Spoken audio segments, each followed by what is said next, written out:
firman Tuhan. Apa kabar semua? Damai sejahtera Tuhan Yesus kiranya memberkati kita semua yang saat ini sedang mengikuti ibadah online. Saudaraku, kita bersyukur kita bisa bertemu kembali dalam ibadah online kali ini. Memang kita belum bisa melakukan ibadah offline, tapi suatu saat kita akan melakukannya, saudaraku. Mari kita doakan. Dan sekarang mari kita siapkan hati kita untuk mendengarkan firman Tuhan. Tema kita pada hari ini adalah perjalanan kehidupan yang berhasil. Nah, Bapak Ibu Saudaraku, kita sebagai orang percaya untuk kita hidup di dalam perjalanan kehidupan kita menjadi perjalanan kehidupan yang berhasil. Bagaimana kita mengikut Tuhan maupun bagaimana kita menjalani kehidupan kita di dalam kehidupan ini. Bapak Ibu Saudaraku, sebagai review khotbah minggu lalu, kita sudah belajar 2 minggu sebelumnya tentang manusia baru, yaitu dari Efesus 4 ayat 22-26 dikatakan bahwa kamu berhubung dengan kehidupan kamu yang dahulu harus menanggalkan manusia lama yang memenuhi kebinasaannya oleh nafsunya yang menyesatkan, supaya kamu dibaharui dalam roh dan pikiranmu dan mengenakan manusia baru yang telah diciptakan menurut kehendak Allah di dalam kebenaran dan kekudusan yang sesungguhnya. Dan minggu lalu kita juga belajar tentang Yesus sebagai gembala kita.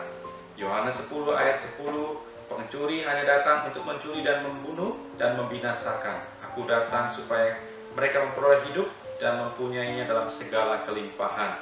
Akulah gembala yang baik memberikan nyawanya bagi domba-dombanya.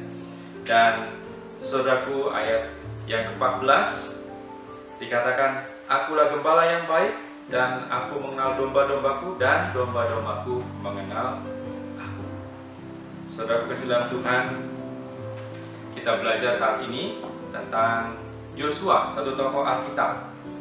Ya, kita belajar bagaimana Yosua masuk memimpin bangsa Israel ke tanah Kanaan. Yosua ditinggal oleh pemimpin yang menyertai dia sejak awal, yaitu Musa. Nah, Bapak Ibu Saudaraku, poinnya adalah melakukan hal pertama kali adalah hal yang sulit. Saudara, Yosua harus memimpin satu bangsa yang besar masuk ke dalam tanah Kanaan. Tidak ada pemimpin yang menyertai dia. Tanggung jawab sepenuhnya ada di dalam pundak Yosua. Dan ini membawa satu kegentaran dalam kehidupan Yosua. Sehingga beberapa kali firman Tuhan berkata bahwa janganlah tawar hati dan kecut hati. Nah, Bapak Ibu Saudaraku, firman Tuhan juga mengatakan di ayat 8 bahwa janganlah engkau lupa memperkatakan kitab Taurat ini, tetapi renungkanlah itu siang dan malam, supaya engkau bertindak hati-hati sesuai dengan segala yang tertulis di dalamnya. Sebab dengan demikian perjalananmu akan berhasil dan engkau akan beruntung. Nah, saudara kasih dalam Tuhan, kenapa Tuhan memberikan nasihat ini kepada Yosua? Supaya Yosua merenungkan firman Tuhan, memperkatakan firman Tuhan. Nah, Bapak Ibu Saudaraku, di dalam kehidupan dunia yang sudah jatuh dalam dosa, ya, banyak hal di dalam kehidupan kita yang menjadi rusak, saudara.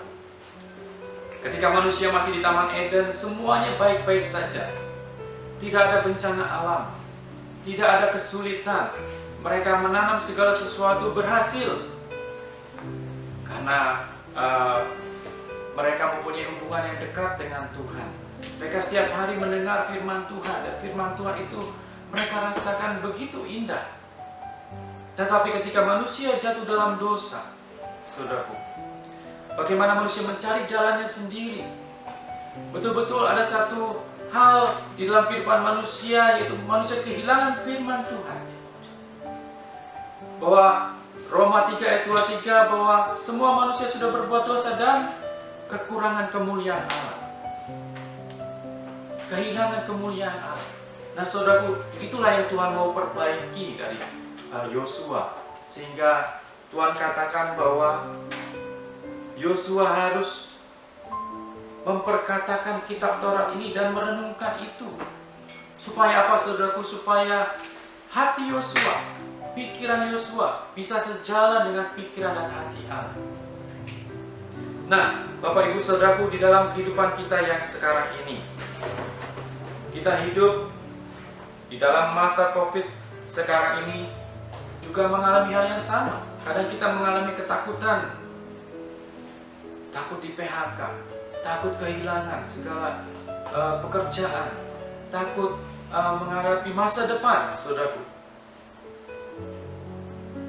Di dalam kehidupan manusia yang berdosa sekarang ini banyak tata cara yang perlu kita lakukan supaya kita bisa nyaman. Sebagai contoh, saudaraku, saya ambil ilustrasi tentang tiket. Ketika kita mau melakukan perjalanan ke sebuah kota, saudaraku, tidak cukup hanya membayar lalu kita akan sampai ke kota itu. Saudaraku, banyak tata cara yang harus kita lakukan di dalam dunia kita yang sekarang ini, di dalam dunia kita yang sudah jatuh dalam dosa. Banyak aturan-aturan. Seringkali aturan-aturan itu justru membuat rumit. Tetapi itulah yang bisa menjagai manusia supaya manusia bisa berjalan dengan baik. Saudaraku, kita harus membeli tiket untuk kita bisa masuk dalam perjalanan kita sampai ke suatu kota. Kita tidak hanya cukup membayarnya, bahkan tidak hanya tiket yang kita harus punya nomor antrian. Kita harus mengantri, bahkan kita harus punya nomor tempat duduk, baru kita bisa nyaman melakukan perjalanan. Nah, Bapak Ibu Saudaraku dalam Tuhan, inilah ilustrasi bagaimana tata cara akibat manusia di dalam dosa. Manusia berdosa. Yang kedua, saudaraku, kelemahan manusia kita sama seperti yang Yosua alami, bagaimana mengalami ketakutan dan tawar hati. Kadang-kadang kita mengalami mut-mutan. Perasaan kita bisa naik turun. Ketika turun bisa menjadi hopeless. Ketika naik terlalu percaya diri, sehingga kita lupa, kita bahkan sepertinya tidak menapak di bumi ini karena sombongnya, saudara. Nah, Bapak Ibu Saudaraku, firman Tuhan, kita butuh firman Tuhan menghadapi situasi kondisi sekarang ini. Kita butuh firman Tuhan untuk menghadapi diri kita yang serba terbatas ini di dalam kehidupan kita. Nasihat firman Tuhan tetap sama, supaya kita memperkatakan firman Tuhan. Dengan kita memperkatakan firman Tuhan, kita menjadi sejalan dengan hati Tuhan dan suara Tuhan. Ketika kita sejalan dengan hati dan suara Tuhan, saudaraku, pasti saudaraku, ada satu kemenangan yang Tuhan sudah sediakan. Ada suatu kekuatan di dalam hati kita. Ada satu saudaraku, iman yang bisa membuat kita kuat menghadapi segala kehidupan. Saudaraku dalam Tuhan, 1 Yohanes di dalam surat 1 Yohanes berkata bahwa yang mengalahkan dunia adalah iman kita. Nah, saudaraku, berbicara tentang firman Tuhan, tidak ada ayat pasal dalam firman Tuhan yang menggambarkan begitu luar biasa seseorang dengan firman Tuhan. Saya melihat di satu pasal Mazmur 119 begitu menggambarkan bagaimana firman Tuhan begitu mempengaruhi kehidupan pemazmur. Saudaraku, bahkan ketika pemazmur mengalami saudaraku, perjuangan yang berat, dia melihat firman Tuhan sebagai penghiburannya. Kita buka Mazmur 119, saudaraku. Dikatakan di sini, saudaraku, inilah penghiburanku dalam sengsaraku, bahwa janjimu menghidupkan aku. Saudaraku, bagaimana, apakah ada hubungan memperkatakan firman Tuhan, merenungkan firman Tuhan, dan pada akhirnya, saudaraku, di Mazmur 119 kita melihat bagaimana begitu indahnya seseorang pemazmur dan pengalamannya dengan firman Tuhan. Bukan saja firman Tuhan menjadi terang dalam bagi hidup dia, tapi juga menjadi penghiburan dia. Dikatakan, inilah penghiburanku dalam sengsaraku, bahwa janjimu, firman Tuhan itu menghidupkan aku. Saudaraku, di mana rahasianya supaya kita bisa mengalami seperti yang pemazmur ini alami, saudara? Saudaraku, bahkan bukan hanya itu, saudaraku. Kalau kita baca ayat-ayat di dalam Mazmur 119, luar biasa, Bapak Ibu. Bahkan, saudaraku, pemazmur berkata dalam ayat yang ke-58, aku memohon belas kasihan-Mu dengan segenap hati, kasihanilah aku sesuai dengan janji-Mu. Saudaraku, kasih dalam Tuhan, dia mengerti bagaimana dalam posisi yang sulit firman Tuhan itu menjadi satu jangkar dalam kehidupannya. Dia berkata, dia memohon belas kasihan Tuhan supaya Tuhan memulihkan dia, mengasihani dia sesuai dengan janji firman Tuhan. Saudaraku, luar biasa bagaimana firman Tuhan ini, Bapak Ibu Saudaraku, begitu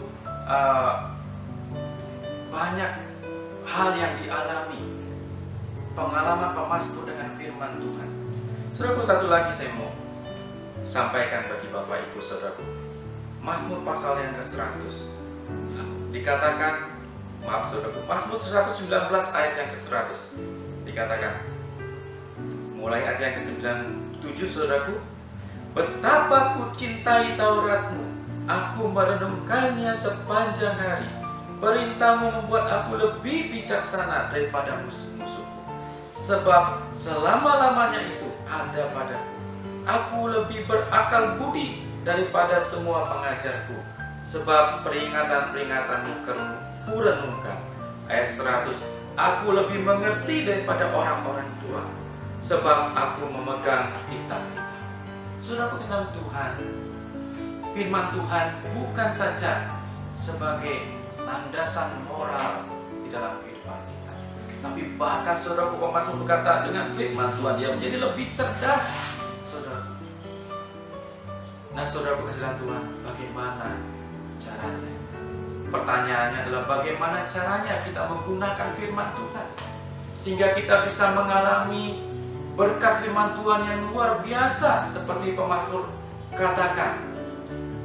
Dan saudaraku kasih dalam Tuhan, bagaimana kita membangun kehidupan kita supaya perjalanan kita berhasil? Saudaraku, mari tentunya kita semakin mengerti saat ini bagaimana nasihat firman Tuhan dalam Yosua 1 ayat ke-8 dan 9, dan berkat-berkat yang pemazmur alami dalam Mazmur 119. Saudaraku bisa baca dalam. Nah, Bapak Ibu Saudaraku, ada 3 hal yang harus kita belajar di dalam kehidupan kita untuk membangun perjalanan kita berhasil seperti Yosua dan pemazmur. Yang pertama, Bapak Ibu, kita harus merubah cara pandang kita tentang firman Tuhan. Dalam Mazmur 119, saudaraku, ayat yang ke-97 dikatakan, betapa aku cintai Taurat-Mu. Saudaraku kesalahan Tuhan, yang harus kita rubah adalah cara pandang kita pada firman Tuhan. Firman Tuhan bukan hanya sebagai landasan moral supaya kita kelihatan baik, tapi firman Tuhan lebih dari itu. Dia berguna bagi hidup kita. Bukan saja ketika kita mengalami persoalan, problema, tapi firman Tuhan berguna bagi tubuh kita, jiwa kita. Pikiran kita boleh semakin cerdas, saudaraku. Saya, saudaraku, punya pengalaman ketika saya baru pertama kali bertobat, saudaraku. Rasanya rindu membaca firman Tuhan. Membaca 10 pasal itu tidak terasa. Membaca firman Tuhan itu kayaknya menyenangkan, saudaraku. Nah, seharusnya kita punya kerinduan, punya, saudaraku, hal itu terjadi di dalam kehidupan kita. Saya rindu, saudaraku, jemaat Tuhan boleh mengalami hal yang demikian. Jemaat Tuhan boleh terus dibangun. punya kerinduan yang dalam pada firman Tuhan, mencintai firman Tuhan, cara pandang terhadap firman Tuhan yang dirubah. Mazmur pasal yang pertama berkata bahwa orang yang suka pada firman Tuhan, merenungkan siang dan malam, perjalanan mereka menjadi berhasil. Mazmur 112 berkata juga demikian, saudaraku. Ya, diberkatilah orang yang menyukai firman Tuhan. Kita baca Mazmur 112, dikatakan, saudaraku, haleluya, berbahagialah orang yang takut akan Tuhan, yang sangat suka kepada segala perintah. Saudaraku, yang pertama, kita menyukai firman Tuhan. Dalam arti, saudaraku, kita juga, saudaraku, mempunyai pikiran bahwa kita di dalam dunia, tapi cara-cara dunia kita tidak ada di dalam kita, saudaraku. Tetapi firman Tuhan yang ada di dalam kita. Nah, saudaraku kasih dalam Tuhan. Nah, yang kedua, Bapak Ibu Saudaraku, yang kita mau belajar adalah bagaimana kita bisa semakin lebih dekat dengan firman Tuhan. Bapak Ibu, yang kedua, kita melatih hidup kita bagaimana firman Tuhan itu boleh semakin dekat di dalam kehidupan kita. Firman kebenaran itu boleh ada di dalam jiwa kita. Bagaimana kita juga menyalipkan keinginan jiwa kita supaya kita diterangi oleh kebenaran firman Tuhan. Nah, Bapak Ibu Saudaraku, mari kita belajar firman Tuhan. Setelah kita menyukai firman Tuhan, kita belajar membaca firman Tuhan, memperkatakan firman Tuhan, memperkatakan kepada jiwa kita. Satu saat, saudaraku, saya mengalami persoalan yang besar dalam kehidupan saya. Dan satu malam saya tidak bisa tidur. Saudaraku, bersyukur bahwa saya ada satu ayat yang terus saya ingat pada waktu itu, dan saya terus perkatakan ayat itu. Amsal 3 ayat 5 dan 6. Percayalah kepada Tuhan dengan segenap hatimu, dan janganlah bersandar kepada pengertianmu sendiri. Akuilah Dia dalam segala laku, maka Ia akan meluruskan jalan. Saudaraku, ayat itu saya ulang-ulang. Saya perkatakan kepada diri saya yang sedang mengalami pergumulan yang besar, saudaraku. Dan saudaraku, ajaib Tuhan, bahwa pada akhirnya, saudaraku, tengah malam itu saya bisa tidur dan saya bisa nyenyak, saudaraku. Dan besok pagi sudah bangun dalam keadaan yang segar, saudaraku. Nah, Bapak Ibu Saudaraku, saya mulai memperkatakan firman Tuhan kepada jiwa. Pemazmur juga mengalami hal yang demikian, punya pengalaman. Dia katakan bahwa, hai jiwaku. Saudaraku, kita buka Mazmur pasal 146. Dikatakan, haleluya, pujilah Tuhan, hai jiwaku. Aku hendak memuliakan Tuhan selama aku hidup, dan bermazmur bagi Allahku selagi aku ada. Nah, saudaraku dalam Tuhan, kita sudah tahu lagu ini, bukan? Dan kita sering nyanyikan lagu ini. Nah, Bapak Ibu Saudaraku, pemazmur berkata kepada jiwanya, memaksa jiwanya, dia memperkatakan firman Tuhan kepada jiwanya supaya jiwanya bisa beralih dari saudaraku, dari jalan-jalan jiwanya yang salah, kembali kepada jalan-jalan Tuhan. Seringkali, saudaraku, ketika jiwa kita dilatih mengikuti firman Tuhan, maka jiwa kita boleh semakin kuat. Bukankah firman Tuhan berkata bahwa iman timbul dari pendengaran, dan pendengaran oleh firman Kristus? Ketika kita terus memperkatakan firman Tuhan kepada jiwa kita, maka jiwa kita akan mengalami iman, dan itu membuat jiwa kita boleh semakin kuat, saudara. Puji Tuhan, Bapak Ibu Saudaraku. Kita harus menyalipkan keberadaan kita. Seperti saya alami, Bapak Ibu, ketika saya memperkatakan Amsal 3 ayat 5 dan 6 kepada diri saya, ada hal-hal yang harus saya mulai salibkan. Saya mulai memandang kepada Tuhan. Saya mulai memandang kepada firman Tuhan, bukan kepada pergumulan yang saya alami. Dan saudaraku, puji Tuhan, itu membawa satu kemenangan di dalam kehidupan saya. Nah, saudaraku, yang berikutnya, yang ketiga, adalah kita belajar mengikut Tuhan mengikut Kristus. Pada akhirnya ketika jiwa kita sudah mulai terlatih, kita bisa belajar mengikuti Kristus sesuai dengan hati dan suaranya. Artinya saudaraku, kita mulai belajar mendengar suara gembala kita, dan kita mulai mengikuti dia dengan mudah, saudaraku. Kita terus melatih jiwa kita. Baik Bapak Ibu saudaraku yang kasih dalam Tuhan, 3 hal ini yang harus kita ubah cara pandang kita terhadap firman Tuhan, supaya kehidupan kita menjadi kehidupan yang berhasil. Yang pertama saudaraku adalah rubah cara pandang kita. Kita mulai mencintai firman Tuhan. Kita mulai, saudaraku, firman Tuhan taruh dalam kehidupan kita. Dan dunia, saudaraku, kita keluarkan dari kehidupan kita. Nah, yang kedua, saudaraku, kita melatih hidup kita di dalam kebenaran firman Tuhan. Kita membaca firman Tuhan, bukan saja sebagai landasan moral, tapi membangun kehidupan kita. Firman Tuhan sebagai yang membangun kehidupan kita. Kita perkatakan firman Tuhan, kita hafalkan firman Tuhan, kita renungkan firman Tuhan. Terutama kita perkatakan firman Tuhan dan merenungkan firman Tuhan untuk diri kita sendiri, itu jiwa kita. Yang ketiga, saudaraku, setelah kita terus belajar hal ini, kita belajar untuk mengikut Kristus sesuai dengan hati dan suara Tuhan, saudara. Puji Tuhan Bapak Ibu saudaraku. Nah, ketika kita sejalan dengan hati dan suaranya, saudaraku, pada akhirnya ketika kita bisa sejalan dengan hati dan suara Tuhan, maka kita sebenarnya sedang menjadikan Dia sebagai gembala kita, sehingga kehidupan kita akan dituntunnya ke air yang tenang.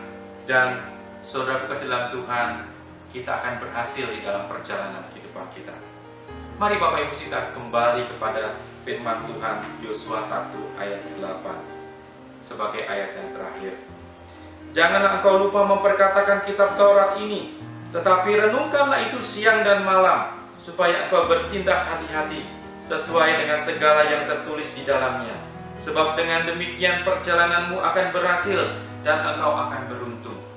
Bapak Ibu saudaraku kasih dalam Tuhan, mari kita terus belajar menggunakan firman Tuhan di dalam kehidupan kita.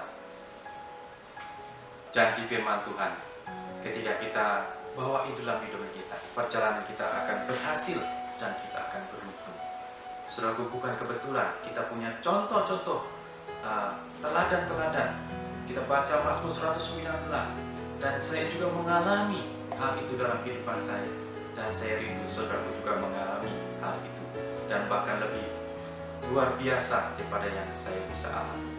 Puji Tuhan, mari kita berdoa. Tuhan Yesus, terima kasih, kami mengucap syukur pada hari ini Tuhan, kami boleh bersama-sama Tuhan mendengarkan firman Tuhan. Biarlah Tuhan perjalanan kehidupan kami boleh berhasil, meskipun saat ini Tuhan kami di tengah-tengah pandemi corona ini Tuhan. Kadang-kadang perasaan kami Tuhan bisa down Tuhan, perasaan kami bisa turun naik. Tapi Tuhan, ketika kami boleh mempercayakan hidup kami Tuhan kepada firman Tuhan.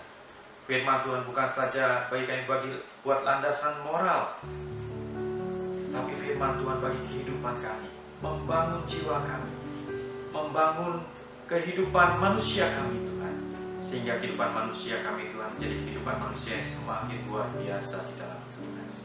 Dan kami boleh bersyukur melihat pengalaman pemazmur dalam Mazmur 119, bagaimana pengalamannya dengan firman Tuhan, bagaimana firman Tuhan mengubahkan hidup dia, bagaimana firman Tuhan yang luar biasa dan manfaat-manfaatnya di dalam kehidupannya, yang membuat hidupnya berhasil, yang membuat hidupnya menjadi berbeda, bahkan menjadi lebih cerdas Tuhan. Dan kami bersyukur ya Tuhan, kami berdoa biarlah kami juga boleh mengalami hal yang demikian. Tuhan Yesus, pada saat ini Tuhan, biarlah Tuhan terus menuntun kami Tuhan. Pada dasarnya ya Tuhan, kami rindu Tuhan, di dalam terang Tuhan, kami rindu untuk boleh terus berjalan bersama dengan Tuhan. Bila Engkau menjadi gembala dalam kehidupan kami, dan terus kami Tuhan, Kami tahu bahwa kehidupan kami akan berhasil, kehidupan kami akan beruntung ketika kami benar-benar mengalami keajaiban dari firman Tuhan. Terima kasih ya Tuhan. Dalam nama Tuhan Yesus kami berdoa dan mengucap syukur. Haleluya. Amin.